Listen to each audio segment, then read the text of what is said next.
नमस्कार दोस्तों, अनकही विथ राजेश के सभी दर्शकों को एक बार फिर से प्रणाम।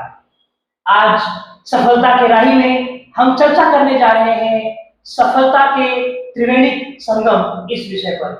और आज हमारे साथ बातचीत में जुड़ रहे हैं मिस्टर गणेश भट्ट, जो कि एक कॉर्पोरेट ट्रेनर हैं, मैनेजमेंट कंसल्टेंट हैं, मोटिवेशनल स्पीकर हैं और बहुत सारे कॉलेज में जाकर के बच्चों को एंटरप्रेन्योरशिप का स्किल सिखाते हैं। सर, आपका स्वागत है हमारे इस शो सफलता की राह में।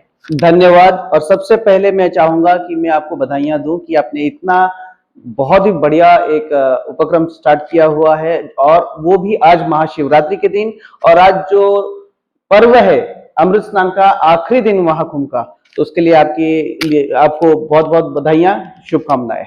बहुत बहुत धन्यवाद सर। हम सर अपनी चर्चा को आगे बढ़ाते हैं। सर, हमारे इस यूट्यूब चैनल पर युवा वर्ग बहुत ज्यादा है जी। तो सबसे पहले तो हमारे जो ऑडियंस रहेगी वो आपकी जर्नी के बारे में जानना चाहेंगी। हाँ। कि आप कैसे गणेश भट्ट बने, कैसे आप कॉर्पोरेट ट्रेनर बने।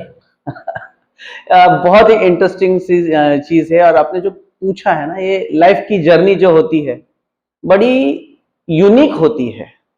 अजीब नहीं कहूंगा, बट जो आप नहीं सोचते वो हो जाता है, क्योंकि ऊपर कुछ ना कुछ लिखा हुआ है जो आपको आगे बढ़ा रहा है।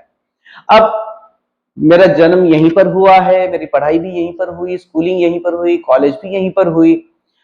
बट 1999 में जब मैंने ग्रेजुएशन पास आउट किया, और उसके बाद देखो क्या होता है, कठिनाइयां, school life, college life, exams देना, वो सब चलते रहता है। लेकिन जब मेन लाइफ की शुरुआत होती है वो है ग्रेजुएशन के बाद। मेरी माता एक शिक्षिका रही है और रिटायर्ड है। मेरे पिताजी भी रिटायर्ड है, वो गवर्नमेंट एम्प्लॉय हुआ करते थे, जो Maharashtra state road transport corporation में। तो ठीक थी, मुझे जो परवरिश मिली काफी अच्छी डिसिप्लिन वाली मिली थी, और फोकस किया जाता था पढ़ाई पे फोकस तो किया। लेकिन 1999 में जब पास आउट होने के बाद, तब कारगिल युद्ध भी खत्म हो चुका था, हम एनसीसी में रह चुके थे। मेरे जीवन का एक ही लक्ष्य हुआ करता था, वो है इंडियन आर्मी ज्वाइन करना। अफसोस की बात यह है कि मैंने 6 बार एसएसबी के अटेम्प्ट्स दिए, लेकिन एक बार भी मैं क्लियर नहीं कर पाया। भाग्य में कुछ और लिखा होगा। मैंने सीआईएसएफ, बॉर्डर सिक्योरिटी फोर्स, यहाँ तक भी एसएसबी भी मैंने प्रयत्न किया था कि मैं जाऊं, कोई तो वर्दी पहनूं, क्योंकि हमारा सर्वप्रथम हमारा फर्ज है, हमारा कर्तव्य है कि हमारे भारत माता के लिए हम कुछ कर सके, हम अपने देश के लिए अपना ऋण जो है वो चुकता कर सके। पहले तो ये सोच होनी जरूरी है, क्योंकि ये सोच आपको आती है आपके जो आपके माँ बाप, जो आपको सराउंडिंग्स जो है, जो आपको जो नींव मजबूत होती है, वहीं से आती है। तो हम अपने देश के लिए क्या कर सकते हैं, सबसे पहले ये सोचना चाहिए। ये नहीं सोचना चाहिए कि देश हमको क्या दे रहा है, ये नहीं सोचना चाहिए कि गवर्नमेंट हमको क्या दे रही है, हम देश को क्या दे रहे हैं। हम पैदा हुए हैं जिस धरती पे हमने जन्म लिया है, जब बहुत सारे महाबाहुओं ने जन्म लिया है, वही उसी धरती पर, उसी जगह हम टहल रहे हैं, घूम रहे हैं, फिर रहे हैं। तो हमें पहले ये समझना जरूरी है कि हम क्या दे सकते हैं, हम किस तरीके से, हम देखो, आगे बढ़ना है तो इंसान जिंदगी में अकेले कभी आगे नहीं बढ़ सकता। आगे बढ़ने के लिए आपको लोगों का साथ चाहिए। जब तक आपको लोगों का साथ नहीं मिलेगा, आप आगे बढ़ ही नहीं सकते, because you can only win with and through people. तो ये सबसे बड़ा रूल है। अब यहां पर क्या हो जाता है, जब मैंने ग्रेजुएशन पास आउट किया, ग्रेजुएशन के बाद जॉब, यहां और जॉब किया, क्योंकि डिग्री तो थी, जॉब नहीं थी। फिर आ गया Y2 के ईयर 2000, तो सबने कहा कंप्यूटर्स कंप्यूटर्स कंप्यूटर्स, तो हमने भी इंस्टीट्यूट ज्वाइन करके सब कुछ सीख लिया, जावा, ओरेकल, सीजीआई, पर्ल, कॉर्बा, बीस, ईसी, ईएसजी, जेएसपी, सर्वलेट्स। आज की तारीख में वो सिर्फ नाम ही याद है, नाम मात्र के अलावा कुछ भी याद नहीं है, पर क्यों किया था हमने। उसके बाद भी हमारे पास उसके बहुत सारे सर्टिफिकेशन हो गए, जॉब नहीं थी। उसके बाद बोला नहीं, चलो अभी तो प्राइवेटाइजेशन, लिबरलाइजेशन और ग्लोबलाइजेशन हुआ था 91 में, तो एक्सपोर्ट्स का बहुत स्कोप है, तो फॉरेन ट्रेड मैनेजमेंट कर ले। हमने डिप्लोमा किया, सर्टिफिकेट आ गया, जॉब नहीं आई। ओके, तो जॉब पाने के लिए क्या चाहिए होता है, you have to be at the right place at the right time, meet the right person and speak the right thing.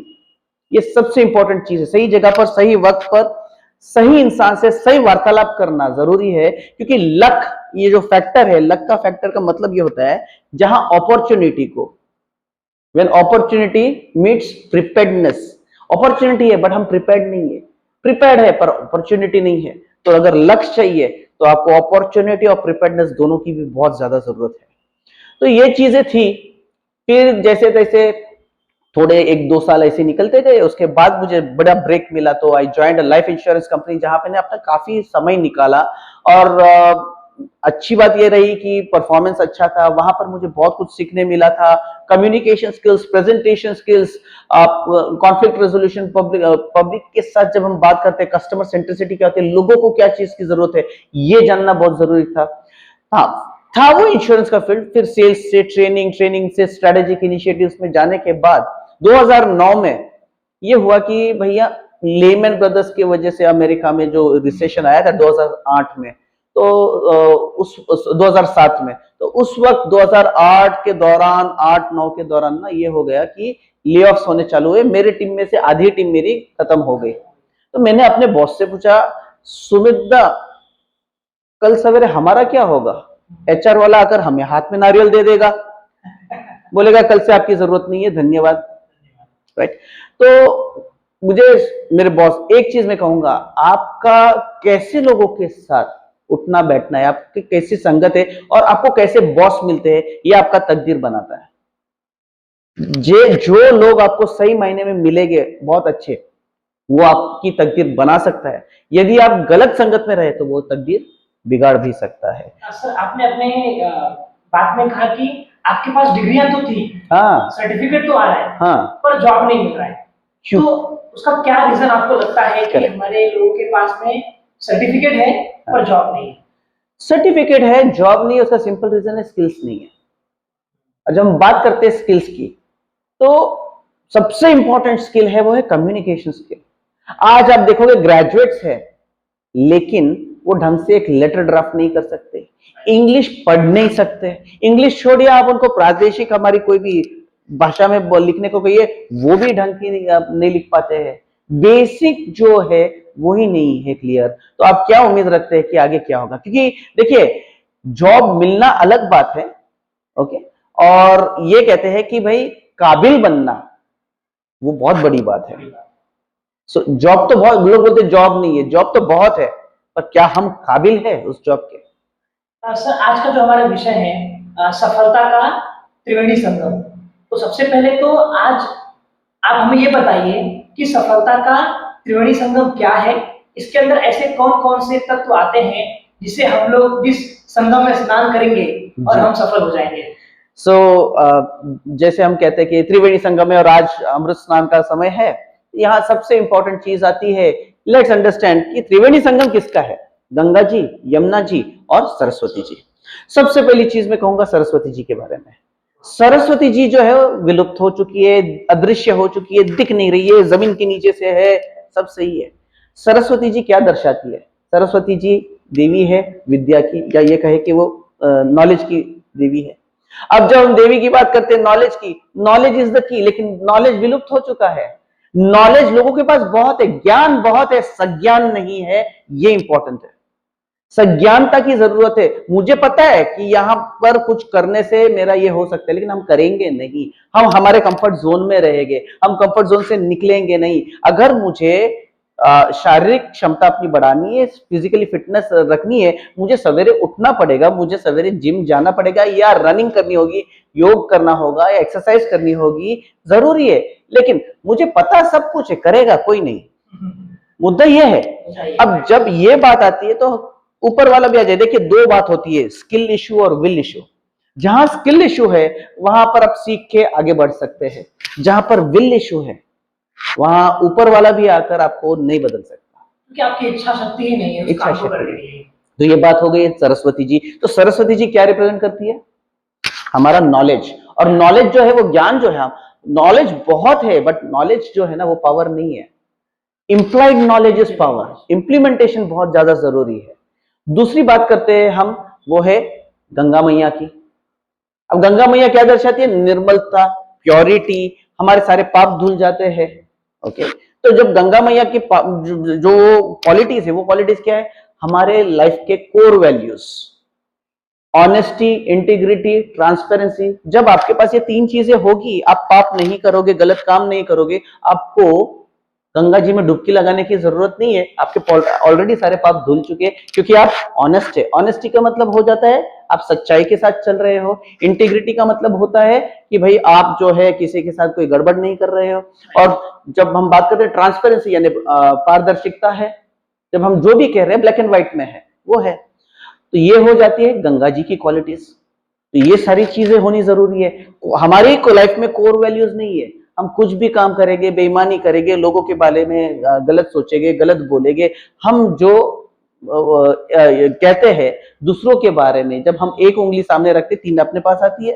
तो इसी तरह गंगा जी हमें ये दर्शाती है कि आपको जो है ना प्योरिटी के साथ चलना है, कोर वैल्यूज को बहुत स्ट्रांग रखना है।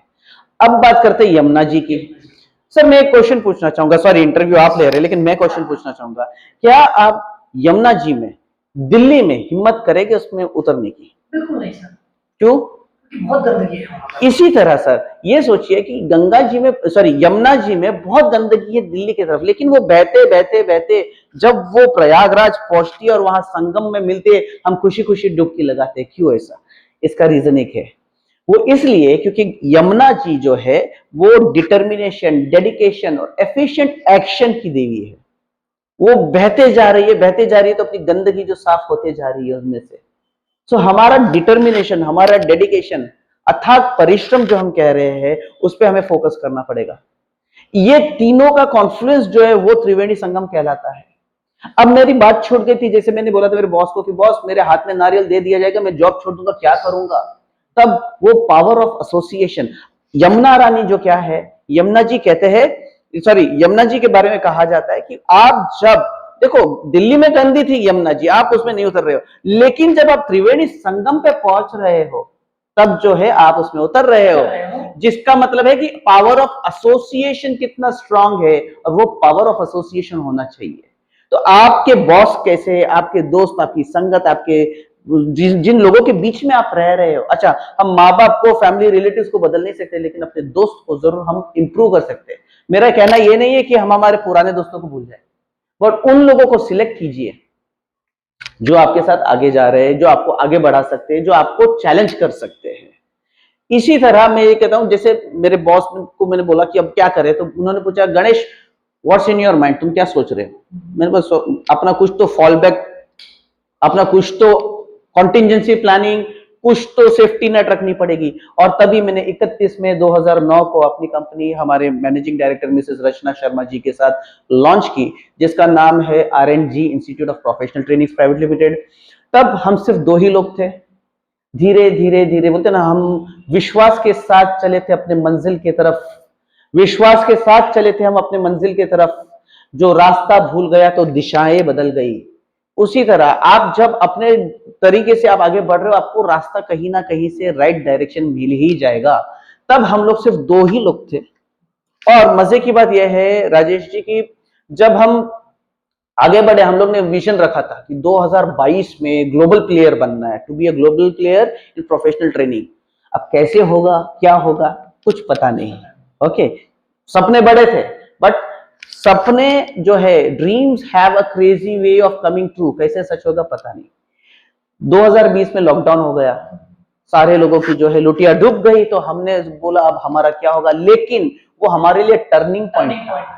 और वो टर्निंग पॉइंट ये था कि सबसे ज्यादा ट्रेनिंग, सबसे ज्यादा काम उस वक्त हम कर रहे थे। 16 घंटे ऑनलाइन ट्रेनिंग सेशंस ले रहे थे, और हमारे पास सबसे ज्यादा वहां पर इंटरनेशनल ट्रेनिंग आने लग गई थी। तो उस टाइम पे लोगों को जरूरत भी था मोटिवेशन का, लोग घर बैठ के अपने आप को अपडेट करना चाह रहे हैं, अपग्रेड करना चाह रहे हैं। सर ये बहुत ही, देखिए सक्सेस जो है ना वो एक दिन में नहीं आती है। जैसे आप फर्न है या घास को अगर हम बोते हैं तो 2-6 महीने में जो है 6 महीने बड़े हो जाते हैं, कट जाते हैं, 6 महीने बड़े होते कट जाते हैं। लेकिन बाम्बूज जो है ना, आप उसको 10 साल तक वाटरिंग करें वो उतने ही रह गए, फिर एक रात में ना 40 फुट के शूट आउट हो जाते हैं। तो यही है कि हमें टिके रहना है। 2009 में कंपनी स्टार्ट की, 2012 में मैंने जॉब छोड़ी 31 अक्टूबर को, और उसके बाद जो है 2014 तक तो हमको परेशानी ये थी कि कैसे करे, क्या करे, दो ही लोग हैं, हमारे पास फाइनेंस नहीं है, ये नहीं है, क्या कर सकते। हम लोग ने उस वक्त जो स्ट्रैटेजी इस्तेमाल की थी, लोग हम पर हंसते थे। अब कुछ तो लोग कहेंगे, लोगों का काम है कहना, तो लोग हंसते थे, ये क्या है, ऑफिस क्या है। तो हमारा एक ऑफिस है, कॉर्पोरेट ऑफिस, जो देहरादून में है। अच्छा, 45 सिटीज में हमारी आज के तारीख में प्रेजेंस है। लॉकडाउन की वजह से 13 देशों में हम कार्यान्वित है, अक्रॉस 4 कॉन्टिनेंट्स। और हमारा जो रिप्रेजेंटेटिव ऑफिस है, Vancouver Canada, Abu Dhabi in UAE और न्यू हैम्पशायर लंदन में है। 3 रिप्रेजेंटेटिव ऑफिस है। अब आप बोलोगे इतने बैलेंस शीट चाहिए, इसके लिए बहुत सारा पैसा चाहिए। मैं कहूंगा नहीं, पैसा से भी ज्यादा मूल्यवान है इसमें आपके कॉन्टेक्ट चाहिए, आपके लोग चाहिए, क्योंकि लोगों को कमाना जरूरी है। पैसा हर कोई कमा लेता है, अगर आपके पास लोग हैं तो पैसा भी आपके पास ही अपने आप आ ही जाएगा। ओके, तो ये बात होती है। अब जब हम जा रहे थे, आगे बढ़े, 2014 से 2012 से स्टार्ट करते करते 2020 में हम ISO 9001 2015 सर्टिफाइड कंपनी हो गई। ओके, 2020 में ही हमने डिसाइड किया कि फिजिकली बहुत हम लोग अपसेट हो गए, तो अभी फिजिकली जो है, मेंटली के साथ साथ फिजिकली भी हम लोग सब लॉकडाउन में ही सब अटके पड़े थे, तो थोड़ा सा एक्सरसाइज भी हो जाए। हमारा एक स्पोर्ट्स डिवीजन हमने स्टार्ट किया, एकेडमी ऑफ टारगेट स्पोर्ट्स। और इस डिवीजन का उद्देश्य इतना है कि थोड़ा सा हम अपना डिस्ट्रेस कर सके, माइंड फ्रेश कर सके। तो उसमें राइफल शूटिंग है, पिस्टल शूटिंग है, तो ऐसे उसमें धीरे धीरे बाकी की जो टारगेट स्पोर्ट्स से रिलेटेड है वो गेम्स इंट्रोड्यूस कर रहे हैं। द रीजन इज कि उस स्पोर्ट्स के जरिए हम जो है लोगों को ये बता रहे हैं कि आपका कंसंट्रेशन, ब्रीदिंग, फोकस, वो सारी चीजें समन्वित होगी। अब यहाँ पर हम बात कर रहे हैं कि त्रिवेणी का महासंगम, तो त्रिवेणी संगम की बात कर रहे हैं। अगेन गंगा जी, यमुना जी, सरस्वती जी कही, सब बातें सुनने में अच्छी लगती है, लेकिन करेंगे कैसे आप? क्योंकि आज के तारीख में ना हर किसी को जॉब चाहिए, जॉब। अच्छा, मेरे नाना जी जो थे वो प्री ब्रिटिश एरा के थे, तो नाना जी कहते थे, गणेश, जिंदगी में सक्सेसफुल बनना है ना, याद रखना, मेरे बापूजी मुझसे कहा करते थे कि जो इंसान किसी लायक नहीं है, निकम्मा है, निठल्ला है, थोड़ा सा पढ़ा लिखा है और कुछ नहीं आता, कुछ ना कुछ नहीं सही तो कहीं ना कहीं वो नौकरी तो कर ही लेगा। यानी उस जमाने में नौकरी used to be the last option. आज की तारीख में वो ट्रेंड में है, नौकरी is the first option, first option. अब आप सोचिए, नौकर करे नौकरी, हम माइंडसेट ही वो लेकर चल रहे हैं। जब तक हमारा माइंडसेट चेंज नहीं होगा हम आगे कुछ कर ही नहीं सकते। सर थोड़ा सा इसको हम लोग बांटते हैं। हाँ। सबसे पहले आपका जो RMG इंस्टीट्यूट ऑफ प्रोफेशनल है, ट्रेनिंग, इसको आपने 2008 में स्टार्ट किया, 2009 में। 2009 में। तो इसका काम कैसे होता है और आप किस प्रकार के सर्विसेज प्रोवाइड करते हैं? और आज आपने बताया कि ये बहुत 4 कॉन्टिनेंट्स में पहुंच चुका है जी, जी। तो उसकी जर्नी पे थोड़ा सा हमारे दर्शक जानना चाहेंगे, क्योंकि बहुत सारे स्टार्टअप्स तो हो जाते हैं, लोग जो उसमें आके अपना स्टार्टअप कर लेते हैं तो उस स्टार्टअप को जिंदा रखना एक बहुत बड़ा चैलेंजिंग टास्क रहता है। तो आपने ये कैसे किया या फिर आपकी टीम ने कैसे किया? राजेश जी, देखिए, टीम कहे तो हम पहले शुरुआत में 2 ही लोग थे।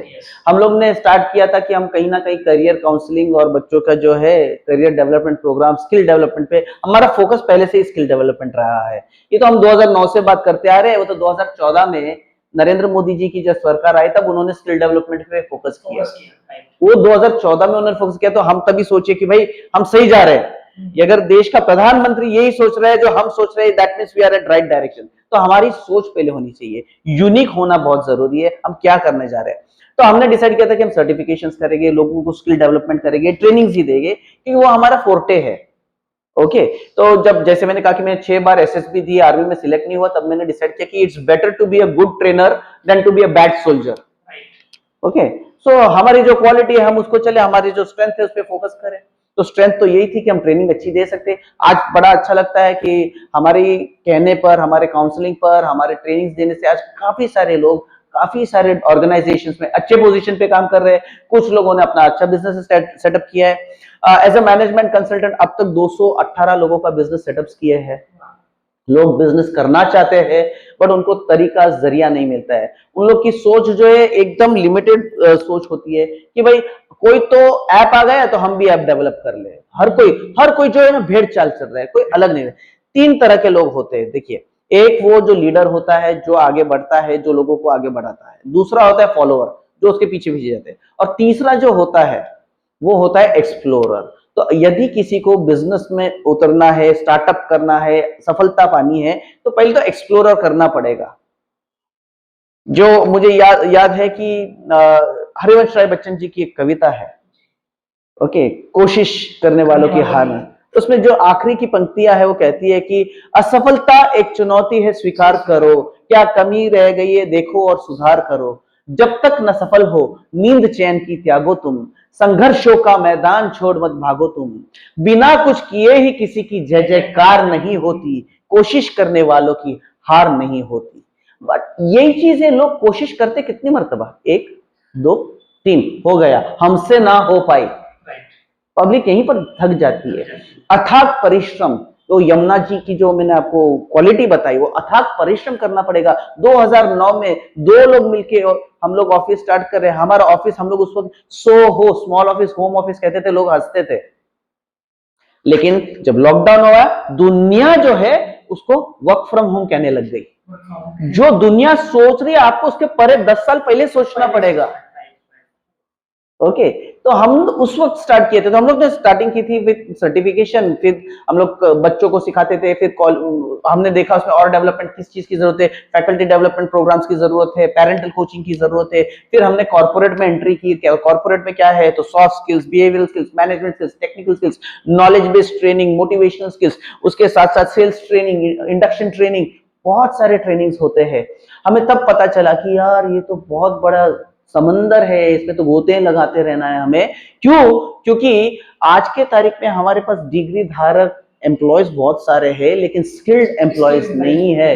गवर्नमेंट का फोकस भी वही है कि हमें स्किल्ड एम्प्लॉयज चाहिए। सर, आप लोगों ने इतने सारे लोगों के साथ ट्रेनिंग दिया हुआ है जी, तो बेसिक जो आपको लगता है कि सबसे ज्यादा कमी युवाओं के अंदर या फिर जो भी हमारे पास ह्यूमन रिसोर्स अवेलेबल है, सबसे ज्यादा कमी किस चीज का रहता है, मतलब जिसकी वजह से वो ग्रो नहीं कर पाते हैं या फिर स्किलफुल एम्प्लॉय नहीं बन पाते? ये सारे चीजों का अगर हम रूट कॉज में अगर जाए ना, तो रूट कॉज आती है इच्छा शक्ति। इच्छा शक्ति ही नहीं है लोगों में। लोगों का क्या है, जॉब मिल जाए। हम मुंबई में रह रहे, हम क्या सोचते हैं, अपने माँ बाप भी हमें क्या सिखाते हैं, बेटा अच्छी पढ़ाई करना, अच्छी नौकरी लेना और रोज 758 की लोकल पकड़ना, अल्टीमेट ध्येय। मैं ये बता रहा हूं, जब मैं जॉब करने जाता था, देखो जॉब करना गलत बात नहीं है, लेकिन उसका आपको ट्रू वैल्यू मिलना चाहिए। ओके, जॉब करिए, लेकिन उसका वैल्यूएशन क्या है और जॉब कैसी करनी चाहिए ये भी कहूंगा, या फिर बिजनेस कैसे करना है। तो वो जब मैं जाता था, मैं लोकल ट्रेन में देखता था, लोग जो है ना सीट पकड़ के आते थे, रिटर्न मारते, डोंबिवली रिटर्न करके जाते, कितना वक्त बर्बाद करते। लोगों के पास कितना फिजूल का वक्त है, बैठ जाते। लोग बोलते कि हमको पॉसिबल नहीं है लोकल ट्रेन चढ़ना, हमारे मुश्किल है। जॉब चेंज नहीं कर सकते, मुश्किलें है, रिस्पॉन्सिबिलिटीज बढ़ गई है, लाइबिलिटीज बहुत ज्यादा है, लोन्स है लोगों को। न चाहते हुए भी आज के तारीख में लोग लोन के चक्कर में पड़ते हैं। लोग जो है लोन के चक्कर में पड़ने की वजह से फंस जाते हैं और कुछ कर नहीं कुछ पाते। नहीं कर पाते। ये लोन सबसे बड़ा ट्रैप है। ये ट्रैप है, ट्रैप है जिसमें एक बार जो फंसा फिर वो गया लंबे, वो लंबे गया तो उसकी तो जिंदगी गुजर गई, 40 साल बस तब तो रिटायरमेंट की एज आ गई, फिर क्या ही करेगा। आज के टाइम पे सर लोन भी ऐसा है कि पीढ़ियों पे चलता है, मतलब पापा के नाम पे भी रहेगा, बेटे के भी नाम पे रहेगा, बरोबर है। जी, यानी कि एक ही लोग नहीं फंसेंगे। एग्जैक्टली। हाँ, सर, अभी हम लोग क्या पढ़ते हैं कि आपने एंटरप्रेन्योरशिप के लिए बहुत ज्यादा काम किया है। Yeah. आप अलग अलग कॉलेज में जाते हो और बच्चों से बात करते हो, जी, स्टार्टअप्स के लिए उनको मोटिवेट करते हो। हाँ, तो सर, क्या ऐसा कमी है कि आजादी के इतने सालों बाद भी हमारे यहाँ पे बहुत ज्यादा प्रमोट करना पड़ रहा है, गवर्नमेंट को बहुत इनिशिएटिव लेना पड़ रहा है कि वो बिजनेस को प्रमोट कर सके, बिजनेसमैन को बढ़ा सके? क्या लगता है सर इसके ऊपर?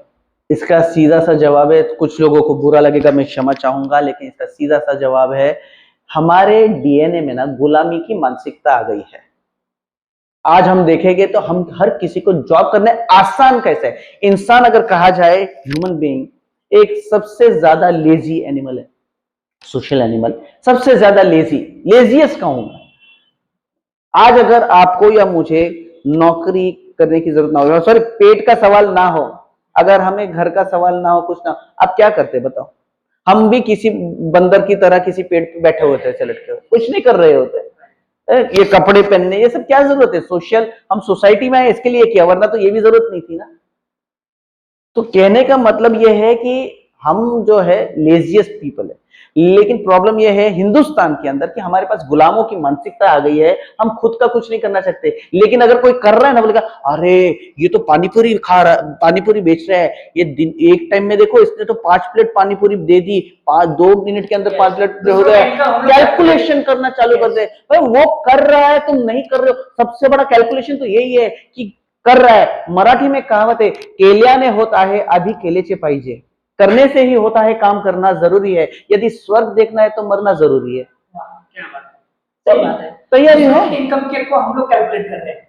एब्सोल्युटली, ये तो इतना बना रहा है, ये इतना बना रहा है, ये उतना कर रहा है, आप भी कर लो ना। ये काम हमसे ना हो पाए, हम तो ऐसा काम नहीं करेंगे, हमें शर्म है।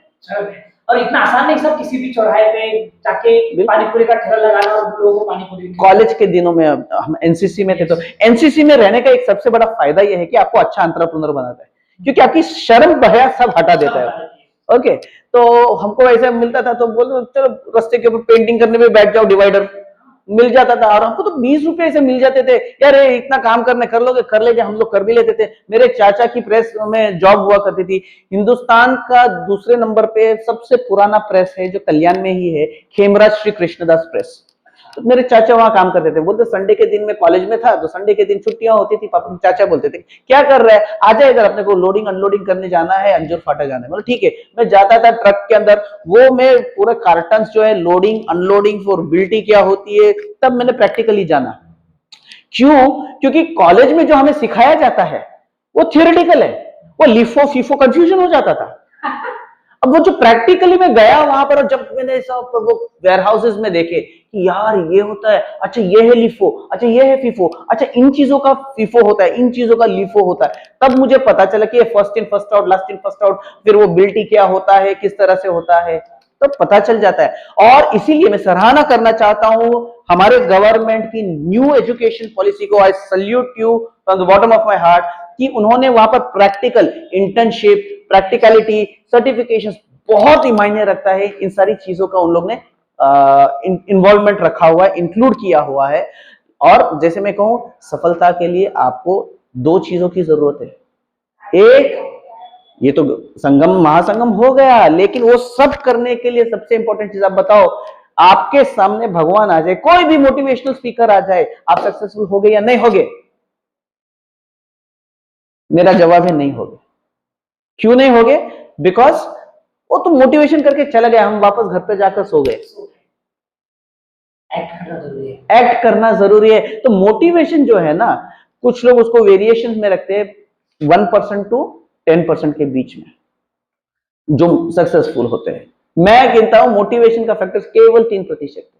बाकी 97% जो है, 97% जो है, दैट इज डिसिप्लिन। सबसे ज्यादा जरूरी है डिसिप्लिन की, और डिसिप्लिन यदि रही तो हम आगे बढ़ सकते हैं। क्योंकि बिजनेस वो नहीं है, मैंने अक्सर लोगों को देखा है कि 6 महीने ये बिजनेस ट्राई किया, 6 महीने वो बिजनेस ट्राई किया, फिर वो किया। आप उसको पूछेंगे ना, बोलते मेरे पास बहुत अनुभव है, मैंने सारे बिजनेस ट्राई कर लिए। तो भैया सॉरी टू से, आप फेलियर हो।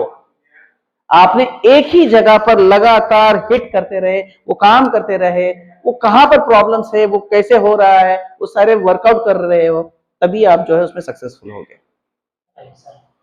सर अभी हम लोग जैसे बात कर रहे थे एंटरप्रेन्योरशिप के ऊपर, तो क्या क्या स्किल्स लगता है कि अगर रिक्वायर्ड है बच्चों में, कि अगर वो एंटरप्रेन्योर बनना चाहे या फिर अगर वो जॉब में भी जाना चाहे, तो वो बेसिक स्किल्स जो हमारे युवाओं के पास नहीं है, जो सबसे जरूरी है? सबसे पहले मैं कहूंगा कम्युनिकेशन स्किल्स होती है। देखो जॉब कर रहे हो, क्या है, मानसिकता है। सबसे पहली स्किल क्या चाहिए? माइंडसेट आपको चेंज करना पड़ेगा, आपको एंटरप्रेन्योर माइंडसेट लाना पड़ेगा। मैं दोबारा कहता हूं, जॉब में भी हम वही कर रहे हैं ना। आज एक बात कहिए, कंपनी का वाइस प्रेसिडेंट बनके बंदा जा रहा है, पूरा कर रहा है, पूरा बिजनेस संभाल रहा है, बोल रहा है मेरा पूरा साल का टारगेट, मैंने 300 करोड़ का टारगेट किया। वेरी गुड भैया, जॉब छोड़ के बिजनेस करके 300 करोड़ नहीं 30 लाख कमा के बता। क्यों नहीं छोड़ रहा है? क्योंकि रिस्क टेकिंग एबिलिटी नहीं है। सबसे पहले तो रिस्क लेने को तैयार हो गया। अब प्रॉब्लम है, वो बोलेगा नहीं यार मैं नहीं कर सकता, करना तो चाहता हूं, बहुत कुछ कर नहीं सकता। क्यों? लोन लिया हुआ है। याद रखिएगा, जिसकी जितनी बड़ी गाड़ी उतना बड़ा डिक्की, जितनी बड़ी डिक्की उतना बड़ा लोन। ऑलराइट। और आज के दौर में सबसे बड़ा ट्रैप क्या है? बैंक, व्हीकल कंपनीज और उसके साथ साथ जो भी बिल्डर है वो एक महल हो सपनों का, खुद का क्यों ना हो, छोटा क्यों ना हो, खुद का घर हो। क्यों हो भाई? हमारा घर टूटा हुआ है क्या? क्यों हो? आप क्यों फैमिली से अलग कर रहे हो? फैमिली से अलग करेंगे तो क्या होगा? वहां पर it will be chaos, total chaos। क्योंकि पहले जब हम एक साथ संयुक्त कुटुंब में रहते थे तब होता क्या था कि वो लोग संभाल लेते थे हमें। अब हम अलग हो जाते तो out of touch, out of site, वो कनेक्शन खत्म हो जाता है। और जब कनेक्शन खत्म हो जाता है तो कोई संभालने को नहीं है, आप अकेले हो, आप अकेले पड़ जाते हो। इसी का फायदा बैंक उठाता है।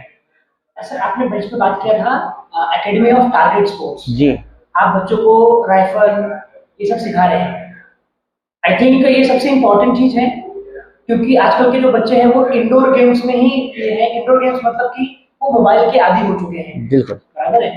तो ऐसे बच्चों के लिए वो जो ये टारगेट स्पोर्ट्स होते हैं, बच्चों के ओवरऑल डेवलपमेंट के लिए कितना सहायक है ये target sports? Go for it. Okay. तो राजेश जी देखिए, बहुत सारे स्पोर्ट्स है फिजिकल फिटनेस के लिए। तो क्रिकेट है, कबड्डी है, खो खो है, बहुत सारी चीजें हैं, फुटबॉल है, हॉकी है। तो मैं कुछ स्पोर्ट्स के नाम भूल जाऊंगा, किसी के अलग मेरा द्वेष नहीं है। बट राइफल शूटिंग क्या है? ये देखिए एक आराम वाला स्पोर्ट है, थोड़ा फिजिकल फिटनेस अच्छा चाहिए, लेकिन आपको इसमें सबसे इंपॉर्टेंट चीज क्या है कि focus, concentration, breathing technique, mind, body and soul का कोऑर्डिनेशन होना बहुत जरूरी है। और यही चीज एंटरप्रेन्योरशिप में चाहिए। माइंड, बॉडी, सोल, ये अगेन त्रिवेणी संगम अलग हो गया। एक डिटर्मिनेशन, डेडिकेशन एंड डिसिप्लिन, ये दूसरा हो गया। देखिए अगर हम त्रिवेणी संगम की बात करें तो यहाँ पर सिर्फ गंगा, जमुना जी और सरस्वती जी की बात नहीं है। यहाँ पर हम बात करें ये सारे कॉन्सेप्ट्स को समझने के लिए। सो ये अगर आप कहेंगे कि बच्चों के लिए क्या है, मैं तो ये कहूंगा बच्चों के लिए ही नहीं, केवल बड़ों के लिए भी है कि आप एक लेडीज है, होम मेकर है, दिन भर अपने घर संभाल रही है, दोपहर के टाइम में फ्री टाइम है, शाम के टाइम में फ्री टाइम है, बहुत कुछ कर सकते हैं। हम क्यों कुछ करने की इच्छा नहीं रख सकते? हम क्यों थक जाते हैं? पहले तो स्पोर्ट्स से शुरुआत करो।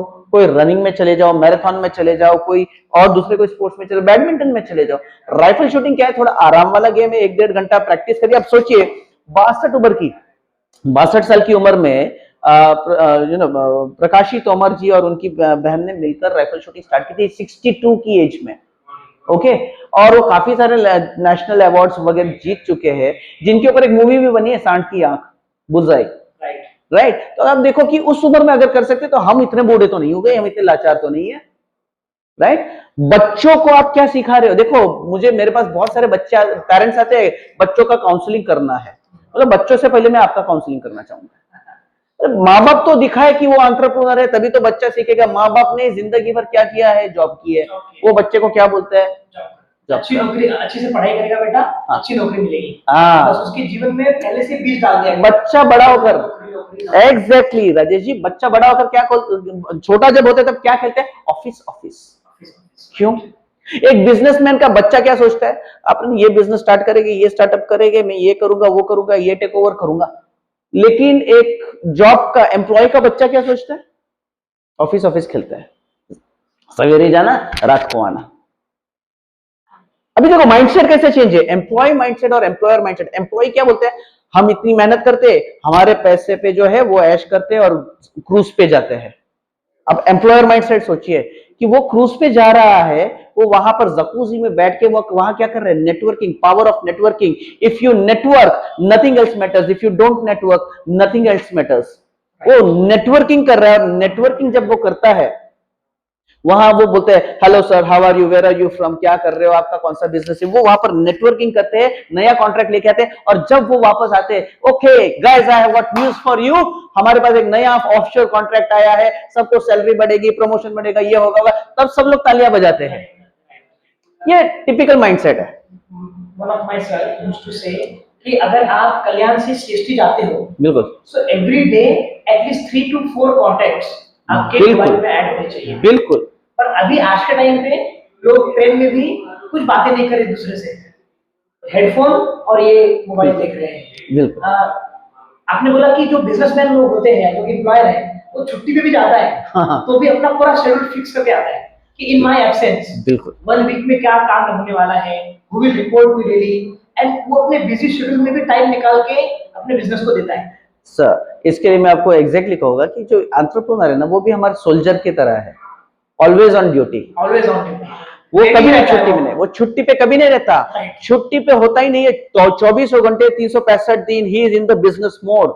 ये देखिए बिजनेस चलते रहता है। एक सीक्रेट कहूंगा मैं कि लाइफ में अगर आपको अच्छा एंटरप्रेन्योर बनना है, अच्छा सक्सेसफुल बनना है, तो आपको ना एक माइंडसेट बनाना पड़ेगा। मेरा एक फेवरेट कैरेक्टर है और मैं वो माइंडसेट हूँ, मैं उसी माइंडसेट में रहता हूँ। वो कैरेक्टर का नाम है क्राइम मास्टर गोगो। मोगैम्बो का भतीजा हूं, खानदानी चोर हूं, आया हूं तो कुछ लेके जाऊंगा, खाली हाथ नहीं जाऊंगा। इस माइंडसेट के साथ चलना पड़ेगा। शर्म हया को साइड में रखनी पड़ेगी। 365 दिन काम करने को तैयारी दिखानी पड़ेगी। बीमारी हो कुछ भी हो, मेरा पैर फ्रैक्चर हो गया था, फ्रैक्चर होने के बावजूद मैं उस वक्त वॉकर लेकर चलता था, लेकिन चौथे दिन I was at Rishikesh for a training program. I went on Bareilly, 6 महीने में वॉकर लेकर चला था, लेकिन उसके बावजूद मैंने कहीं अपनी ट्रेनिंग छोड़ी नहीं। मैं सारी ट्रेनिंग दी। देखो जिंदगी में हम तकदीर बना सकते हैं या बहाने, क्या बनाना पसंद करोगे, तकदीर या बहाने? क्या तकदीर? तो फिर बहाने बनाना बंद करना पड़ेगा। सर अभी हम लोग अपने इस पॉडकास्ट के अंतिम चरण में हैं, तो मैं ये जानना चाहूंगा कि आपका फ्यूचर प्लान आने वाले 5 साल, 10 साल, 15 साल का क्या है? हमें 50 करोड़ से अधिक लोगों को ट्रेनिंग देनी है, जिसके लिए हमें ट्रेनर्स की जरूरत है। हम ट्रेनर्स तैयार कर रहे हैं और 2035 का हमारा जो गोल है वो है to be a leading global player in professional trainings. पहले तो to be a global player था, बट अब leading global player in professional trainings. और 6,28,000 गांव है हिंदुस्तान में। अब तो काफी सारे जो है वो सिटीज में मर्ज होने लग गए हैं, बट वहां पर स्किल डेवलपमेंट की सबसे ज्यादा जरूरत है। मैं ये आज भी कहूंगा, job should be your last option, कि कुछ नहीं है तो जॉब कर लो। हमारी काबिलियत पे, हमें हमारे ऊपर ही शक है कि हम नहीं कर सकते। क्यों नहीं कर सकते? ऑप्शन क्यों नहीं है? आज एक बताइए, चार्टर्ड अकाउंटेंट की मेहनत देखिए, एक डॉक्टर की मेहनत देखिए, एडवोकेट की मेहनत देखिए, कितनी शुरुआत करते, कितना पढ़ाई करते। एक चार्टर्ड अकाउंटेंट पढ़ के सक्सेस रेशियो कितना होता है? First attempt, second attempt, third attempt. Doctor की पढ़ाई देखिए कितनी है। अनफॉर्चुनेटली क्या हो रहा है ना सर, हम भेड़ चाल चल रहे हैं। जो इक्विलिब्रियम है ना वो इम्बैलेंस्ड है। अब इम्बैलेंस का मतलब है कि इतनी नौकरियां हैं और एप्लीकेशंस जो है उसके लिए वो ढेर सारे। For every vacancy there are more than 200 applications. ये तो प्राइवेट सेक्टर की बात कर रहा हूं। गवर्नमेंट तो भाई 10 वैकेंसी के लिए 28 लाख के आसपास एप्लीकेशंस होते हैं, 25 लाख के एप्लीकेशंस होते हैं। तो मैं ये कह रहा हूं कि जॉब्स बहुत है, गवर्नमेंट का ही करना जरूरी नहीं है। अच्छे जॉब करो। 3 प्रकार के जॉब कीजिए। पहला, देश की सेवा कीजिए, join the Indian arm forces, join the police force, join the कोई भी वर्दी वाला, जो CISF है, BSF है, वो सारा। वो अगर आप उसके लिए काबिल नहीं हो, सुटेबल नहीं हो, जो भी है, तो दूसरा है पब्लिक सर्विस कमीशन कीजिए। पब्लिक सर्विस कमीशन में भी अगर आप नहीं हो सकते हैं तो फिर तीसरा ऑप्शन है कि आप एक अच्छे कमीशन में कम जाएंगे, बाकी जगह पे ज्यादा जाएंगे। एब्सोल्युटली, क्योंकि पढ़ाई करने का अच्छा लगता नहीं है ना लोगों को। बट बाद में याद आता है कि that is the only power, knowledge होना बहुत जरूरी है और चेंज कर सकते हैं। सरस्वती जो विलुप्त हो चुकी है। और मैं ये कहूंगा, अगर पब्लिक सर्विस कमीशन में आप नहीं जा सकते हैं तो बेटर एक शिक्षक बने, अच्छे टीचर बने, आप लोगों को मार्गदर्शन दीजिए। If you win you can lead, if you lose you can guide. तो सर अभी मेरा सवाल रहेगा कि आपका मैसेज टू पेरेंट्स। पेरेंट्स के लिए मेरा एक ही मैसेज है कि बच्चों में आप जो कुछ पाना चाहते हो पहले वो खुद रखिए। आप चाहते हो कि मेरा बच्चा ये बने, वो बने, काबिल बने, तो उसके लिए आप उसको एक माहौल दीजिए, उसको आपका थॉट प्रोसेस बढ़ाना पड़ेगा। क्योंकि देखिए, कोई भी एक फील्ड में आपको उत्तीर्ण होना है तो उसके लिए आपको एडिशनल स्किल्स की जरूरत है। हम बहुत टिपिकल सोचते हैं, बच्चे जो है ना, माँ बाप अपने बच्चों के लिए बता, बेटा इंजीनियरिंग कर ले, डॉक्टरी कर ले, और उसमें बहुत ज्यादा जो है ना पैसा खर्चा करते हैं। आपको बता दूं इंजीनियर्स की हालत क्या हो रही है आज की तारीख में। आज लॉयर्स, बहुत सारे लॉयर्स बन रहे हैं, बहुत सारे चार्टर्ड अकाउंटेंट्स बन रहे हैं। What is the success ratio? अच्छा, काफी सारे जो है अभी मेरे परिचित है चार्टर्ड अकाउंटेंट है, वो छोड़ के they are into fashion designing. अच्छा, बहुत सारे ऐसे हैं कि जो इंजीनियर है, अगर आज के तारीख में देखोगे मेट्रो स्टेशन पे या कहीं पर आप देखोगे क्रेडिट कार्ड बेच रहे हैं, करंट अकाउंट, सेविंग अकाउंट बेच रहे हैं, इंश्योरेंस बेच रहे हैं। भाई यही करना था तो माँ बाप का बीपी क्यों जलाए? और माँ बाप ने भी ये सोचना चाहिए कि ये सब करने से पहले सबसे पहले बच्चों का जो है सर्वांगीण विकास पे फोकस करे और करियर काउंसलिंग करवाए। क्योंकि 8-10 लाख रुपए इंजीनियरिंग पे खर्चा करके बच्चा जो है 25,000 का अगर जॉब कर रहा है क्रेडिट कार्ड बेचने का, तो बेटर है, उससे बेटर उसकी 5,500 से 6,000 रुपया खर्च करके एक आप काउंसलिंग ढंग का करवा लीजिए, जिससे पता चलेगा कि वो करने के लिए क्या बना है, उसका इंटरेस्ट किसमें है। इंटरेस्ट क्या है। देखो, काबिलियत है, बच्चा छोटा है, वो होशियार है, तो बच्चा तो कर ही लेगा, डिग्री तो ले ही लेगा। सवाल डिग्री लेने का नहीं है, उसके आगे का क्या है, उसकी पर्सनैलिटी क्या है, वो जानना जरूरी है। माँ बाप से मेरा एक ही रिक्वेस्ट है कि सारे माँ बाप ने जो है अपने बच्चों को अपॉर्चुनिटी दे, उनके पीछे प्रेशराइज ना करे कि जॉब ही कर, उनको डेवलप होने दीजिए कि वो क्या करना चाहते हैं, किस फील्ड में जाना चाहते हैं। सर, अभी आपका message to all the childrens, बच्चों के लिए आपका मैसेज क्या रहेगा? बच्चों के लिए मेरा सिंपल सा मैसेज है, एक जमाना था जब कहा करते थे कि don't be a jack of all, be a master of one. आज का जमाना है जब मैं कह रहा हूं be a jack of all and a master of one. बहुत जरूरी है, आप हर फील्ड में आपको जरूरी है। आज मैं ग्राफोलॉजिस्ट हूं, फिजियोनॉमिस्ट हूं, यानी कि face reading, hand writing analysis, मैं टैरो रीडर हूं, टैरो रीडिंग करता हूं। Okay, I was into lot of other things. Martial arts में I am a second and black belt. Okay, मैं खुद राइफल शूटर हूं। इसके अलावा देखिए तो मुझे कुकिंग का बड़ा शौक है, I was a part of master chef. तो उस तरीके से हम जो बोलते हैं कि गए थे उस कुछ लेवल तक जाकर हम आए। तो ये आपको हर अपनी फील्ड में ना कहीं कुछ ना कुछ नया करना जरूरी है। आज कुछ तूफानी करते हैं, वो क्या है, वो तूफानी करने जैसे लाए आज हमारा दिन कैसे, वरना हमारा आज से 1 साल पहले हम क्या कर रहे थे, 2 साल पहले क्या कर रहे थे, 3 साल पहले क्या कर रहे थे, आज भी यदि हम वही कर रहे तो हम आगे बढ़े ही नहीं है ना। ट्रैक पे जाओ, किसी दिन घूम लो, फिर लो, सैटरडे संडे।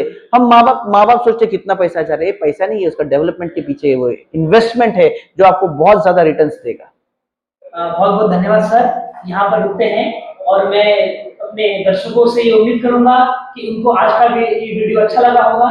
अगर आपको ये वीडियो अच्छा लगा है, आप सभी लोग इसे लाइक करें, शेयर करें और सब्सक्राइब करना ना भूलें, क्योंकि अगर आप सब्सक्राइब करेंगे तो ऐसे बहुत सारे एजुकेशनल मोटिवेशनल वीडियोस आप तक पहुंचते रहेंगे। तब तक आप सभी लोग अपना ख्याल रखें, स्वस्थ रहें, मस्त रहें। जय हिंद। जय हिंद, जय मां भारती।